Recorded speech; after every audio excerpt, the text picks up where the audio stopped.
शिवतीर्थावर संध्याकाळी राजगर्जना, गुढीपाडवा मेळाव्यासाठी मनसेची जय्यत तयारी, राज्यभरातून मनसैनिक शिवतीर्थाकडे रवाना। औरंगजेबाची कबर, कोरटकर, निवडणुकीचा निकाल आणि राजकीय परिस्थिती। गुढीपाडवा मेळाव्यात राज ठाकरे कोणत्या मुद्द्यावरून सत्ताधारी विरोधकांवर डागणार टीकेची तोफ, राज्याचं लक्ष।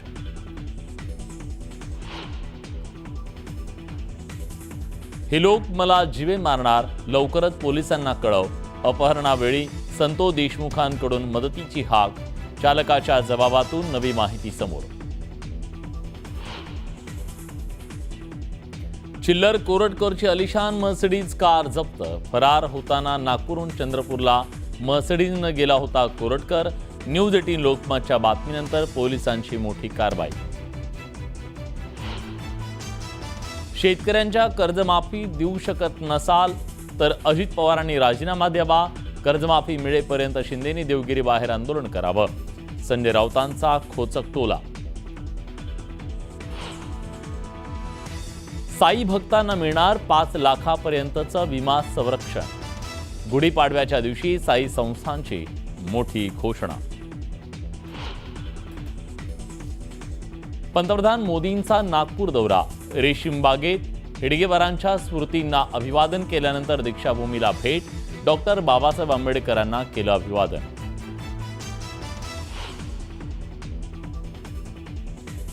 सेवा संस्कार हा प्रत्येक स्वयंसेवकाचा प्राणवायू, तर साधना अविरत स्वयंसेवकाला प्रेरित करते, तर सेवा हीच साधना।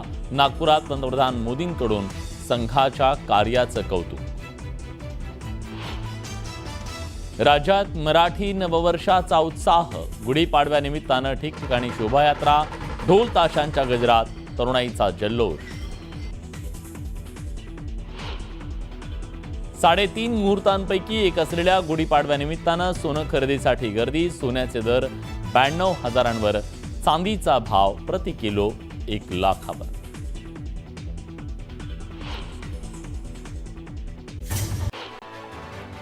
पंतप्रधान मोदींच्या हस्ते नागपुरातील माधव नेत्रालयाचं भूमिपूजन करण्यात आलं। यावेळी पंतप्रधान मोदींनी नागरिकांना गुढीपाडवा आणि नववर्षाच्या मराठीतून शुभेच्छा दिल्या। पंतप्रधान मोदींनी माधव नेत्रालयाचं आणि संघाच्या कार्याचं कौतुक केलं। माधव नेत्रालयामुळे हजारो लोकांच्या जीवनातून अंधकार दूर होईल असं मोदी म्हणाले। संघ एक अविरत चालणारा यज्ञ आहे, संघाचे स्वयंसेवक कधी थकत नाहीत, कधी थांबत नाही असं म्हणत त्यांनी संघाच्या कार्याचं कौतुक केलं। पंतप्रधान मोदींनी नागपूर दौऱ्यादरम्यान दीक्षाभूमीलाही भेट दिली। दीक्षाभूमीवर जाऊन त्यांनी डॉक्टर बाबासाहेब आंबेडकर आणि त्याचबरोबर गौतम बुद्ध यांना अभिवादन केलं। पंतप्रधान मोदींनी तब्बल 12 वर्षांनंतर नागपूरच्या संघ मुख्यालयाला भेट दिली। यावेळी त्यांनी रेशीमबागेतील स्मृती मंदिर परिसरात डॉक्टर हेडगेवार आणि गोळवलकर गुरुजींच्या स्मृतीला अभिवादन केलं। यावेळी सरसंघचालक मोहन भागवत, मुख्यमंत्री देवेंद्र फडणवीस, केंद्रीय मंत्री नितीन गडकरी त्यांच्यासोबत उपस्थित होते। मुख्यमंत्री फडणवीसांनीही माधव नेत्रालयाच्या कार्याचं कौतुक केलं। सेवा कार्यामागे संघ विचाराची प्रेरणा आहे, माधव नेत्रालय संपूर्ण भारतासाठी उपयोगी ठरेल असं फडणवीस म्हणाले। पंतप्रधान मोदींनी नागपुरातील सोलार डिफेन्स अँड एरोस्पेस कंपनीतील सुविधांचं उद्घाटन केलं। याबरोबरच सोलार कंपनीतील 1250 मीटर रनवेचंही पंतप्रधान मोदींच्या हस्ते उद्घाटन करण्यात आलं। स्वाभिमानी शेतकरी संघटनेच्या युवा आघाडीचे प्रदेशाध्यक्ष प्रशांत डिक्कर यांना जामीन मंजूर करण्यात आलाय। जिगाव प्रकल्पग्रस्त शेतकऱ्यांकडून खंडणी मागितल्याच्या गुन्ह्याखाली त्यांना अटक करण्यात आली होती। कारागृहाबाहेर येताच कार्यकर्त्यांनी त्यांचा हार घालून सत्कार केला। ठाण्यातील ठाकरे गटाचे विभाग प्रमुख प्रकाश पायरे यांच्यासह इतर पदाधिकाऱ्यांनी शिवसेनेत प्रवेश केला। त्यामुळे ठाण्यामध्ये शिवसेना युबीटीला मोठा धक्का बसला। जळगाव आणि भुसावळच्या अनेक प्रमुख पदाधिकाऱ्यांनी शिवसेनेमध्ये प्रवेश केला। त्यामुळे मराठी नववर्षाच्या पहिल्या दिवशी शिवसेना युबीटीला मोठा धक्का बसलाय। गुढीपाडव्याच्या निमित्तानं शिरूरच्या विविध गावांमध्ये पाडवा वाचन करण्यात आलं। यामध्ये विविध गावात या वर्षात पाऊस कसा पडेल, जनावरांना आणि मानवाला हे वर्ष कसं जाईल याबाबत पाडवा वाचनातून भाकितं करण्यात आली। उपमुख्यमंत्री अजित पवारांनी सपत्नी गुढी उभारत नववर्षाचं स्वागत केलं. राज्यसभेच्या खासदार सुनेत्रा पवार यांच्या निवासस्थानी पवार कुटुंबियांनी गुढी उभारली. गुढीपाडव्यानिमित्त मालेगावात सकल हिंदू समाज आणि हिंदुत्ववादी संघटनांच्या वतीनं हिंदू संत संमेलनाचं आयोजन करण्यात आलंय. साध्वी प्रज्ञा सिंग यांच्या उपस्थितीमध्ये हे संमेलन पार पडलं. गुढीपाडव्याच्या निमित्तानं हिंदू नववर्ष स्वागत समितीतर्फे पुण्यात भव्य शोभायात्रेचं आयोजन करण्यात आलं. या शोभायात्रेत पुणेकरांनी पारंपरिक वेशभूषेमध्ये मोठ्या उत्साहानं सहभाग घेतला. जामनेरमध्ये मंत्री गिरीश महाजन यांनी गुढीपाडवा साजरा केला. सहकुटुंब गुढी उभारत त्यांनी विधिवत पूजा केली. हिंगोलीमध्येही पारंपरिक पद्धतीनं गुढीपाडवा साजरा करण्यात आला. गुढीपाडव्याच्या दिवशी शेतजमीन, बैलजोडी, नांगराची पूजा करून शेतकऱ्यांनी शेती कामांना सुरुवात केली. रावेरमध्ये केंद्रीय राज्यमंत्री रक्षा खडसे यांनी गुढी उभारली. मुक्ताईनगर इथल्या निवासस्थानी गुढी उभारत त्यांनी नववर्षाचं जल्लोषात स्वागत केलं. रायगडमध्ये घरोघरी गुढी उभारत नववर्षाचं स्वागत करण्यात आलं. फुलांच्या माळा, रंगीबेरंगी कापड, कलशाची गुढी उभारत विधिवत पूजा करण्यात आली. वाशीमध्ये गुढीपाडव्यानिमित्त भव्य शोभायात्रेचं आयोजन करण्यात आलं होतं. यावेळी महिलांसाठी विशेष लकी ड्रॉचं आयोजन केलं होतं. विजेत्या महिलांना आकर्षक बक्षिसं देण्यात आली. गुढीपाडव्यानिमित्त गडचिरोलीमध्ये महिलांनी भव्य रॅली काढली. मराठमोळ्या वेशभूषेमध्ये महिला रॅलीत सहभागी झाल्या. याशिवाय महिलांचेच ढोल पथक रॅलीचं विशेष आकर्षण ठरलं. रत्नागिरीमध्ये घरोघरी गुढी उभारून नववर्षाचं जल्लोषात स्वागत करण्यात आलं. यावेळी ठिकठिकाणी शोभायात्रा काढण्यात आली. ढोल ताशांच्या गजरात नागरिकांनी शोभायात्रेत सहभाग घेतला. चंद्रपूरच्या छत्रपती शिवाजी चौकामध्ये भव्य गुढी उभारत गुढीपाडवा साजरा करण्यात आला. यावेळी ढोल ताशांच्या गजरात मल्लखांबचे प्रात्यक्षिक सादर करण्यात आले. जामनेरमध्ये राष्ट्रीय स्वयंसेवक संघाच्या वतीनं गुढीपाडव्यानिमित्त पथसंचलन करण्यात आलं. मंत्री गिरीश महाजन आपल्या नातवांसोबत पथसंचलनात सहभागी झाले. मराठी नववर्षानिमित्त उल्हासनगरमध्ये भव्य शोभायात्रा काढण्यात आली. या शोभायात्रेत अश्वांनी संगीताच्या तालावर नृत्य सादर करत सर्वांचं लक्ष वेधलं. डोंबिवलीच्या मराठी नववर्ष स्वागत यात्रेमध्ये मराठी कलाकारांनी हजेरी लावली. अभिनेता भरत जाधव, सिद्धार्थ जाधव आणि आशुतोष गोवारीकर यांनी या स्वागत रॅलीमध्ये सहभाग घेतला. ठाण्यात उपमुख्यमंत्री एकनाथ शिंदेंनी परदेशी पाहुण्यांना हिंदू नववर्षाच्या शुभेच्छा दिल्या. यावेळी ठाण्यातील गोखले उपहारगृहात त्यांनी मिसळ पावचा आस्वाद लुटला.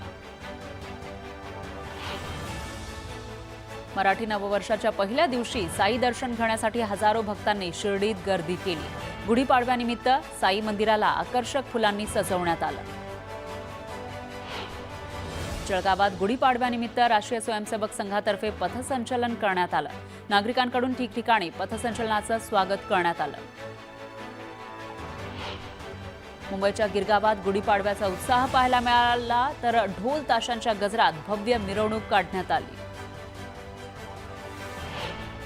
गुढीपाडव्यानिमित्त मुंबईच्या गिरगावात रेखाटण्यात आलेली भव्य रांगोळी शोभायात्रेचं आकर्षण ठरली. या भव्य रांगोळीनं सर्वांचं लक्ष वेधून घेतलं. सांस्कृतिक मंत्री आशिष शेलार यांनी गिरगावच्या शोभायात्रेत सहभाग घेतला. यावेळी बाप्पाची आरती करत त्यांनी नागरिकांना गुढीपाडव्याच्या शुभेच्छा दिल्या. शिवसेना युबीटीचे नेते आदित्य ठाकरेंनी गिरगावच्या शोभायात्रेत सहभाग घेतला.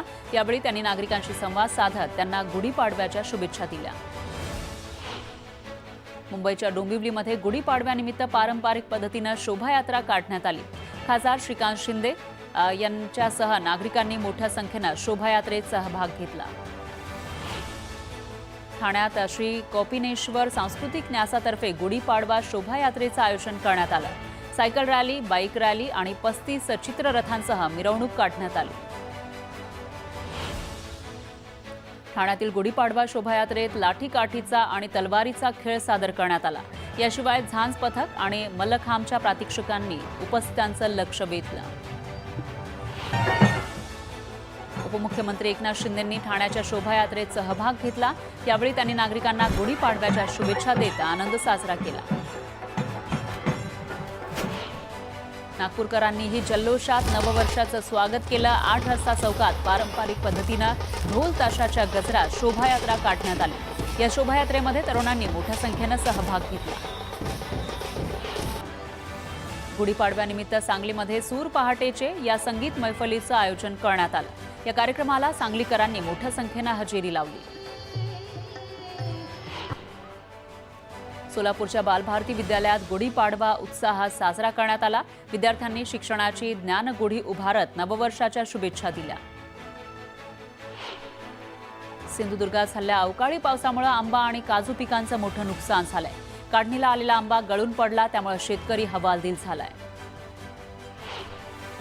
सोलापूर बाजारात 16,000 क्विंटल लाल कांद्याची आवक झाली। त्याला सरासरी 1200 चा दर मिळाला, तर धुळे बाजारात 1,310 रुपये आणि जळगावात 900 रुपये इतकाच दर मिळाला।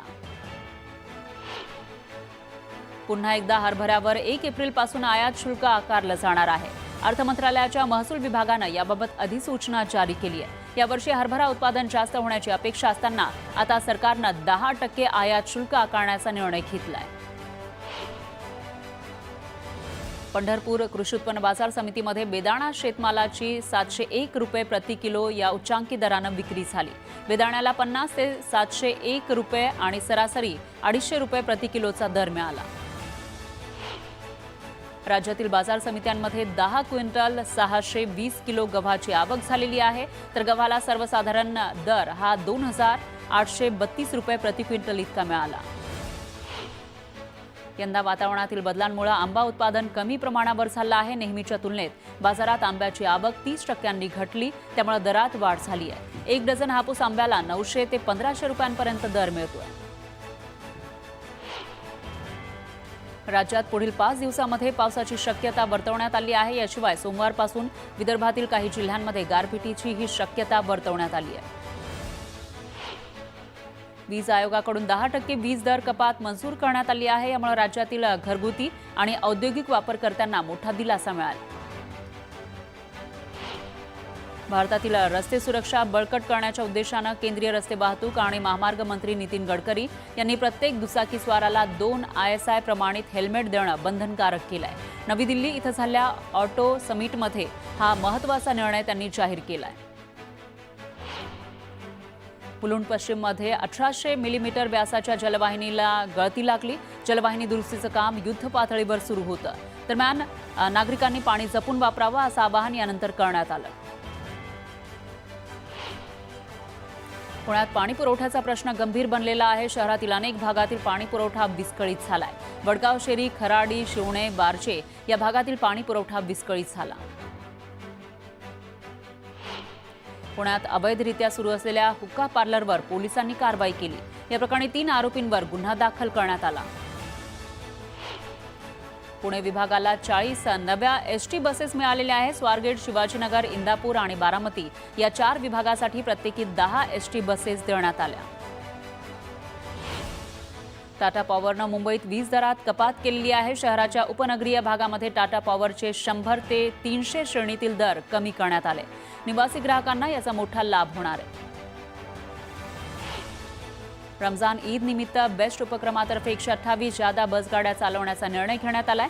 बेस्ट प्रशासनानं प्रवाशांनी या सुविधेचा लाभ घ्यावा असं आवाहन केलंय। जादा बसगाड्यांमुळे प्रवाशांना प्रवास अधिक सोयीस्कर आणि सुरक्षित होईल असा विश्वास बेस्टनं व्यक्त केलाय। पुण्यात सोसाट्याच्या वाऱ्यासह पावसाचा अंदाज वर्तवण्यात आला आहे। पुढील 2 दिवसात कमाल तापमानात घट होऊन मेघगर्जना, सोसाट्याच्या वाऱ्यासह हलका ते मध्यम स्वरूपाचा पाऊस पडेल अशी शक्यता वर्तवण्यात आली आहे। पीएमपीच्या इलेक्ट्रिक बस चार्जिंग अभावी मार्गावरच बंद पडल्या, त्यामुळे प्रवाशांना फटका बसतोय। यावर प्रशासनानं सीएनजीचा पर्याय काढलेला आहे। दुपारच्या सत्रात गर्दी कमी असताना ई बस पूर्ण क्षमतेनं चार्ज केल्या जातील, तेव्हा सीएनजी बसच्या फेऱ्या होतील। महानगरपालिकेला जलतरण तलावातील निष्काळजीपणाबद्दल स्थायी लोक अदालतीनं दणका दिलाय।